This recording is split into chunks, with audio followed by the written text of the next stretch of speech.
What's up, everybody? It's me, Erica, and this is going to be your Real Housewives of Atlanta review. Overall, the episode was boring. I'm actually watching the episode again because I actually came in on the tail end of it and then caught the beginning of it, but then fell asleep on the beginning of it because it was really, really boring.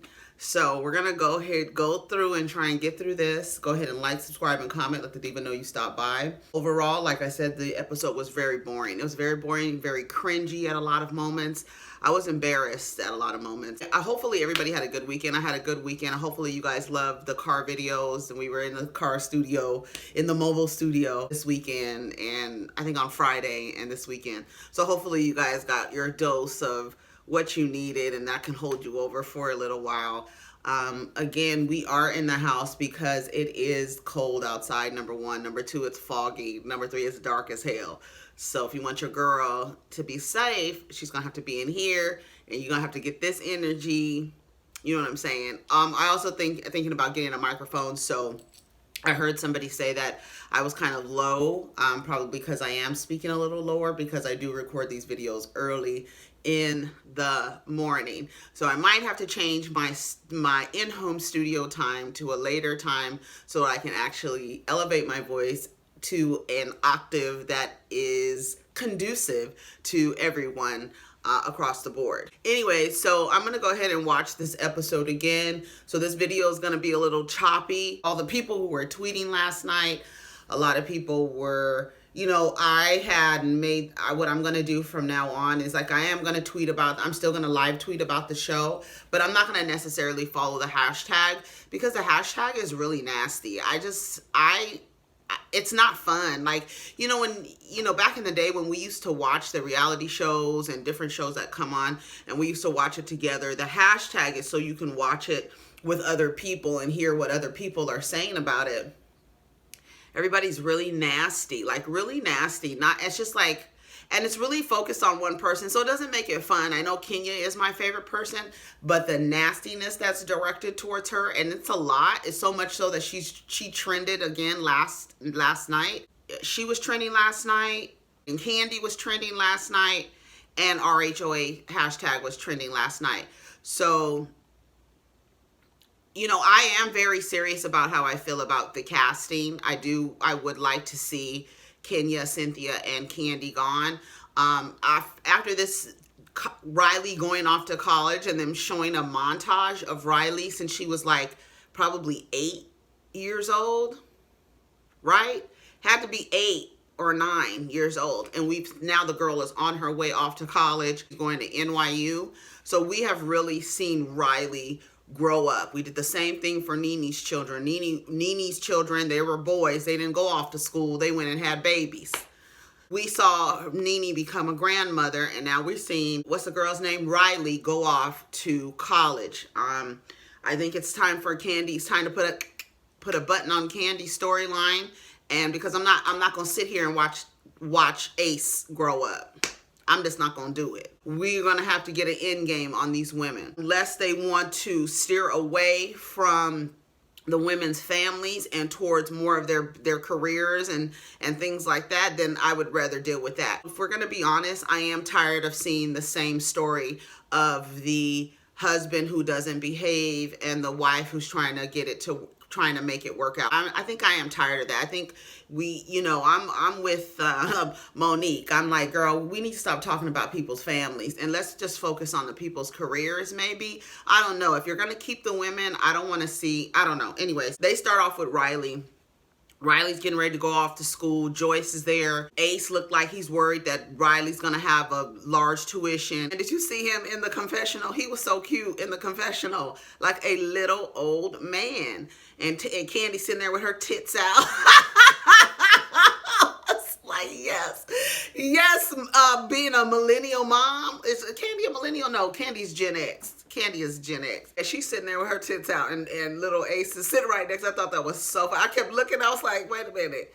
Okay, well, we got Ace here with his little suit on and his mama with her tits out, so it's all good. Showing Riley, and you know, Riley is growing up similar to the way Candace Dillard is growing up, with parents who are wealthy and they do not have to do much, so she didn't really know how to clean. I guess she's always had, a housekeeper, so she really doesn't know what to do. Is she going to hire cleaning when she gets to NYU? My opinion on that, I do think that you should prepare your children to survive without you and survive without the amenities that come with their privilege of growing up wealthy. I think it is important to, cleaning, that's like basic, She's just gonna have to learn how to do that. She's 18, she's leaving home, first time without a housekeeper. She's gonna have to learn how to do that. Maybe it would have been smarter to have maybe the housekeeper show her, but she probably didn't want to, because she's probably like, clean for what? What do I need to clean for? I'm gonna hire somebody. My mom has money. So that's I have a different perspective because of I have to teach my sons how to survive without me, because I don't have Kandi's money. Neither does anybody in my motherfucking family. God damn it. Shout out to Riley for not knowing what to do and not knowing how to survive without her mother, because I could pay for every motherfucker up in here. Yes, we know. The next scene is LaToya, what's her name? LaToya, Kenya, and Cynthia.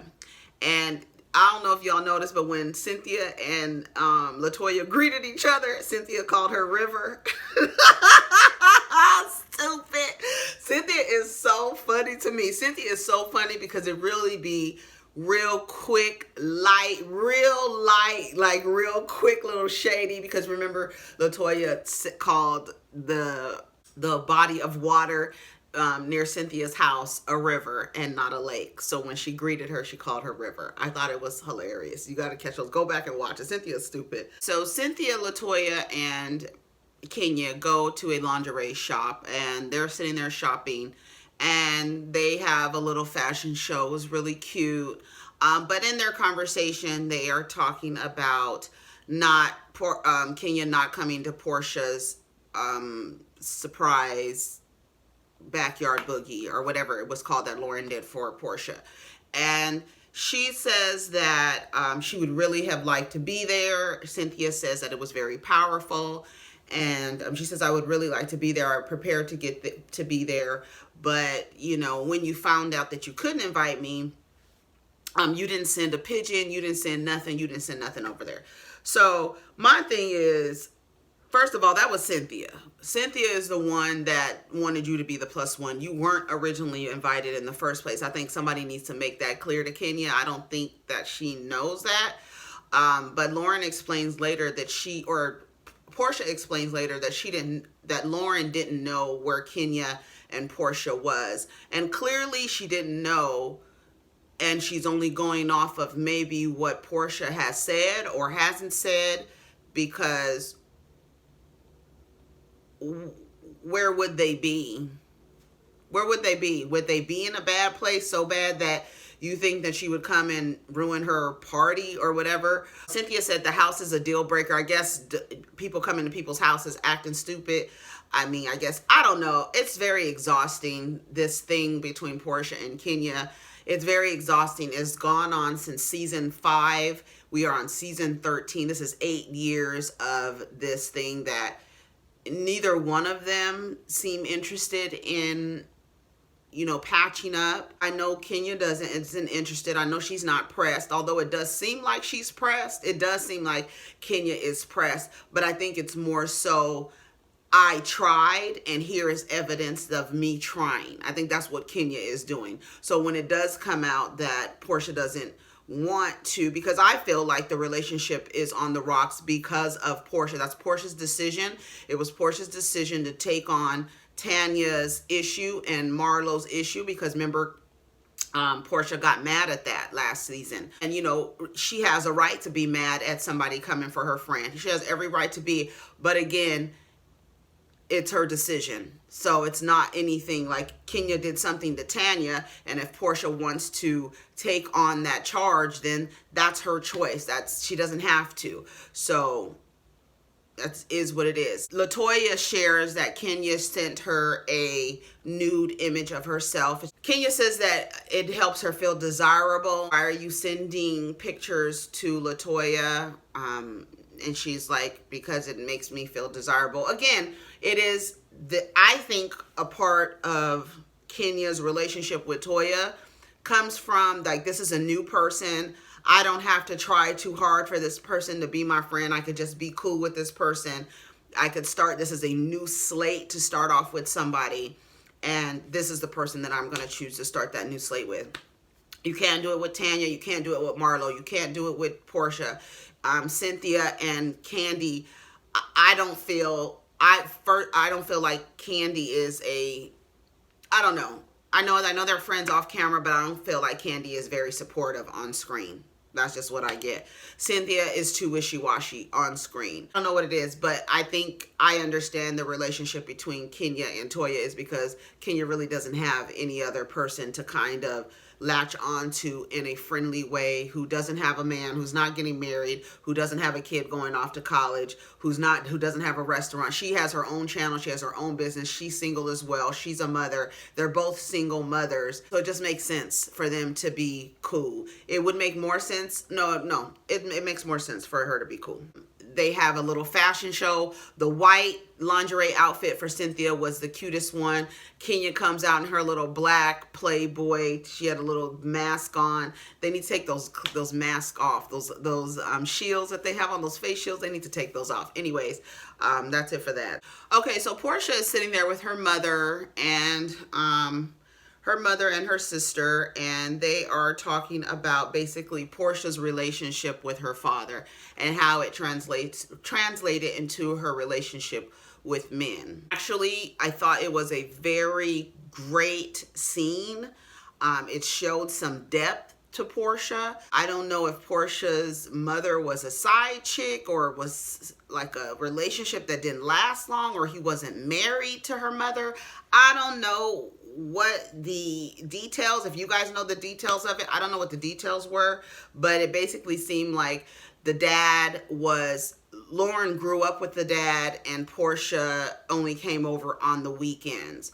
So I don't know. So Porsha basically is just basically like every other woman who had relationship with their father, whether it was good, bad, or indifferent.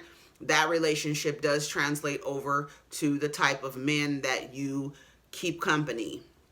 And it's just the way it goes. And when you have somebody who's modeling a particular behavior and you see another person that not only looks like him, but not necessarily looks like him in terms of the physical features, but another man, then you go ahead and you see those behaviors being demonstrated again, which is just a socialized man behavior. It's not really individual behavior. All men are kind of socialized the same.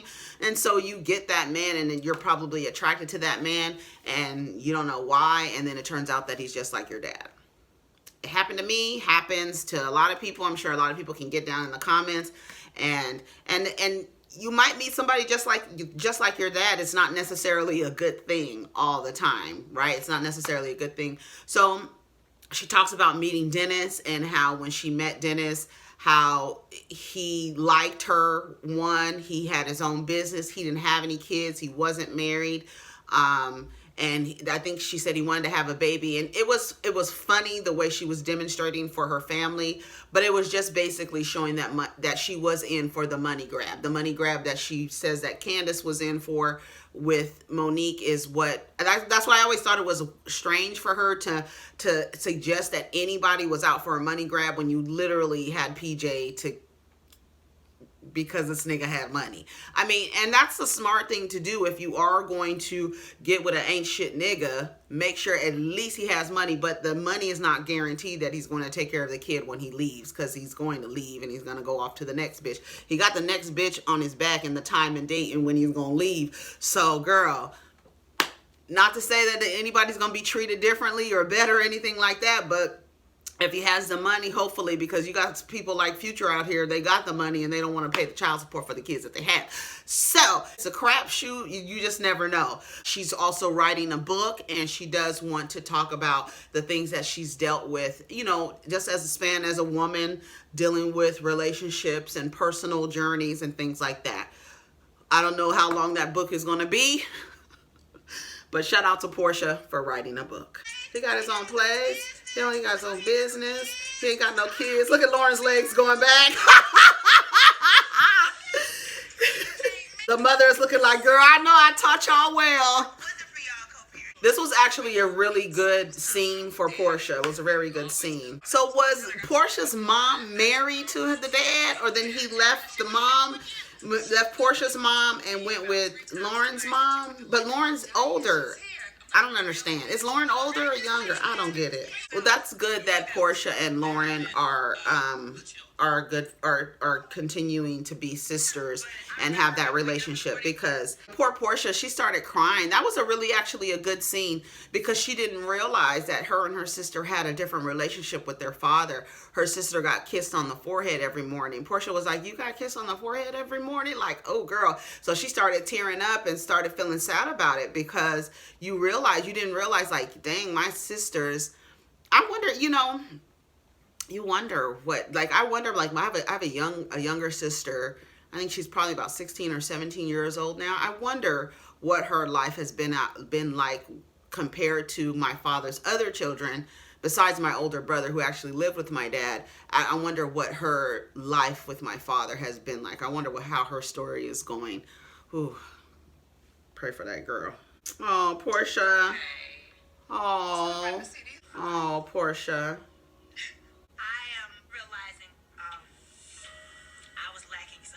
Yeah. She experienced a whole different dad than you. Poor Porsha. That's sad. People don't realize what they do. People don't realize what they do to their children. The children don't realize when they grow up how they are mimicking the relationship that they saw between their parents and their partners. Now you're like, why am I with this person? Because that type of toxicity is familiar to you. So you go out and you look for that type of toxicity, and you realize, like, why am I going through all of these things in these relationships? And then you have to step outside of yourself and sometimes write a book and talk to other people. It helps when you talk to your other siblings. It helps to talk to your other family. It does help, because you get a perspective like, oh, you had a different childhood with the same parent, but it was completely different. So I kind of felt for Porsha there. I felt bad for her, because people don't realize what happens. And she could probably look at her relationships and the men that she chose and realize it was because of what she lacked from her dad. So see, it's a lot that I protected you from.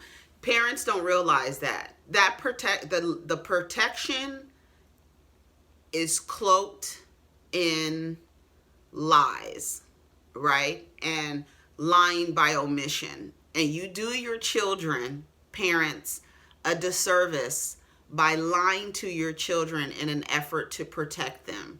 What do I always say? You want your children to survive without you? The truth is their armor when they go out into the world. Arm your children with the truth. And the truth can be explained at any age. Everybody has the ability to do that. Do not let your children go out there without their armor of truth, because you've decided to protect them. And now they're out there with no armor, unprotected, rolling through life, going through traumatic events, because you've decided to protect them from the truth. Don't do that, because I'm sure if Porsha's mother sat down with her and gave her the real and let her and told her the truth, that it probably would have kept Porsha from entering into relationships that didn't serve her, that entering into relationships with a man who had tattoos of women's names on his back. Something's not right with that. And for her to look past that in an effort to, I don't know what goal she was looking for, that probably would not have happened had she had armor. And that's just how I feel about it. So everybody's getting ready for the party. Kandi, what's the girl's name? Kenya is getting ready for the party. She goes, it's decorated really nicely. Unfortunately, it was only like about 10 people there. I wish there would have been a little bit more. Maybe Noelle was in Los Angeles. I wish there was a little bit more people there, more people that other people can talk to, because this friend group is so strained that they really can't have like a nice, easy dinner without something happening at the table. So I wish there was more people there to buffer the situation.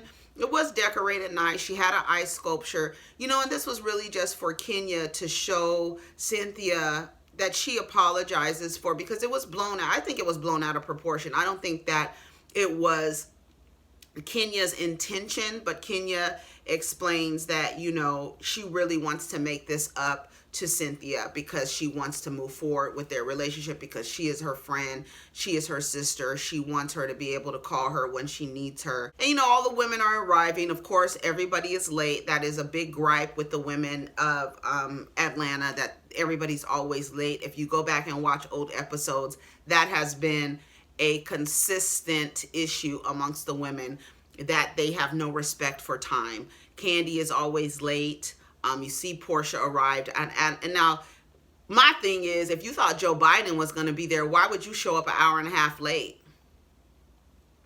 So Cynthia and Mike are getting ready, and they're really excited, because I don't know why they would lie and tell them that Joe Biden was going to be there. I'm sure that you would have been able to go anywhere online to see where he was going to be or where he was. I doubt Joe Biden would be traveling anywhere to Atlanta during COVID. For what purpose? Is there anything going on in Atlanta for, are you guys stupid? Why would they lie about that? I feel like they shouldn't have lied about that. Everybody's dress is looking nice. Kenya's tits are huge as hell. Oh my God, they're so big. So they're all getting there. They have a band. People are showing up late. It was very awkward. It's very cringy. I felt bad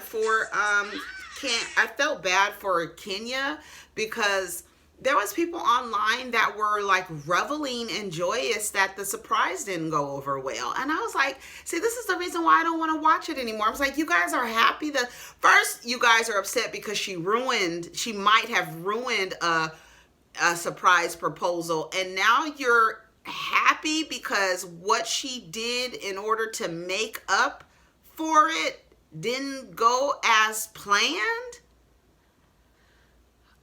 I thought it was so weird. So many people were really happy that the surprise didn't go over well. I was embarrassed.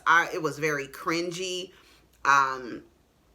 They didn't have anybody singing. Kandi was getting up there, not singing. It was just very awkward. The whole scene was real awkward to me. Cynthia and Mike showed up. I don't know how they could not see chill all over the place. I thought it was decorated nice. They all sat down. Looked like Kenya had a great chef there. The food looked okay. And then they were just sitting around talking. And Cynthia is acting like Cynthia was more shocked here than she was during her surprise in proposal. She was legitimately shocked here. They did not recognize anything. I don't know how they didn't. I don't know what they were. Maybe they were looking. Did you notice any security detail? Were you able to just walk into this building and you thought Joe Biden would be there without anybody checking security? Come on, literally come the fuck on. So Cynthia is asking Kandi and Kenya to be her bridesmaids. Marlo gets there. So she asks Kandi to be a bridesmaid. Kandi does not look excited at all. She was like, girl, okay, you want me to be a bridesmaid? Okay, girl. Her name had been drinking a lot. Kenya had been drinking a lot. So as Kenya is giving a toast to Cynthia and Mike, Porsha finally arrives, and I think it's an hour and a half later. She arrives, and when she arrives, as Kenya is talking in front of everybody, Porsha is talking and greeting everybody. You know how when you see everybody, you come in and somebody's talking, but you still want to speak to everybody. But she's actually having little side conversations, which I did think was very rude. I think if anybody would have done that, normal people would be like, that's rude. I don't give a damn who did it. I don't give a damn who it was. She came in there, somebody was giving a toast, and she continued to talk. It was rude. I don't care who did it. It was just rude. So it's Marlo. Marlo has a bad attitude. I want you to look at the way that Tanya is looking. Can you see that? See Tanya's face? How she's looking, and that's Porsha, Tanya, and Marlo. talking about what's her name's hair. It was just really rude. So then Kenya starts singing. It was really embarrassing. So they're dancing. And then Porsha and Kandi start singing. It was just very cringy. It was very cringy. And to me, it just goes to show that these women are not really friends. I just don't. That's why I feel like there should have been more people there, because the energy of the lack of friendship there is very evident when it's just them. You need some other buffers. Toya there. I think Toya was really, really, really late. Even Kenya was like, girls better late than never. Like, super duper late. I'm a Virgo, and I'm all about being on time to places. I don't like being late. I just don't like it. I find it I actually find it very disgusting. Like, I'm disgusted by people who don't respect other people's time. Like, literally, it infuriates me. It's a huge pet peeve of mine. I could not be on no show like this where people are constantly late. 10 minutes, 15 minutes. I mean, at the most 30 minutes to, for traffic or whatever. But no, an hour and a half late, that's fucking cool. So Porsha shares that having sex while being a vegan is great. So even though she's not admitting to having sex with Dennis. Who are you having sex with, Porsha? Who's been getting that good vegan sex? And then Tanya was like, yeah, you got more energy. She was like, girl, no, you don't even know what you're talking about. Like, girl, you don't know what you're talking about. There is, I don't even care. I don't care enough to expound on it. Mike is looking embarrassed. The whole thing was very cringy. But then there's one little shade at the table. Toya finally gets there late. Kenya was like, better late than never, I guess. Kandi is going to eat. There's no way you could have thought you were going to be a bridesmaid, Porsha. I know that you didn't. So I thought it was very crass and very rude and out of order for LaToya to show Kenya's picture of her at the table. But that just goes to her personality. So Porsha was like, oh, so you have her picture as a screensaver. And she was like, her body is goals for me. Her body is goals for me. And so then Marlo goes, so you're going to get your butt done as well? So was that shade to Porsha or was that shade to Kenya? Marlo. And why are you here again? Why are you here again? Whose friend are you? Let's really break this down, Marlo. You need to be quiet. You know how when a kid is on punishment and he sneaks out and he's watching TV and doing something he's not supposed to do while he's on punishment, and then as soon as he says something, you remember his ass is not supposed to be there? What are you doing over here? Why are you here, Marlo? And it's like that kind of stuff. It's like, just let the things go. And why are you saying anyways, you just need to figure out a way to shade Kenya, and that's what it is. When she pulls the damn parade through your damn wig launch, don't say nothing. Don't say nothing. Todd is watching the game. Then they start talking about sex at the table. It was just very cringy. Kenya says she would have sex with Kandi, Cynthia, and LaToya. Kenya asked Porsha, did you get my gift for the baby? Would have been nicer if I would have gave it to you in person. So then Tanya speaks up and says it was a surprise. So my sister doesn't know that I like you. So my sister just knows that we're cast members. And that's basically what it is they're cast members. And that's pretty much it for the episode. I mean, I don't know. It's really, no one knows where we are. Where are we, Porsha? Why don't you use your words? Use your words, Porsha. You're proving Lauren's point. No.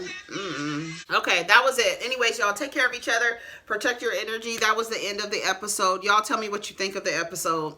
Peace. Take care of each other.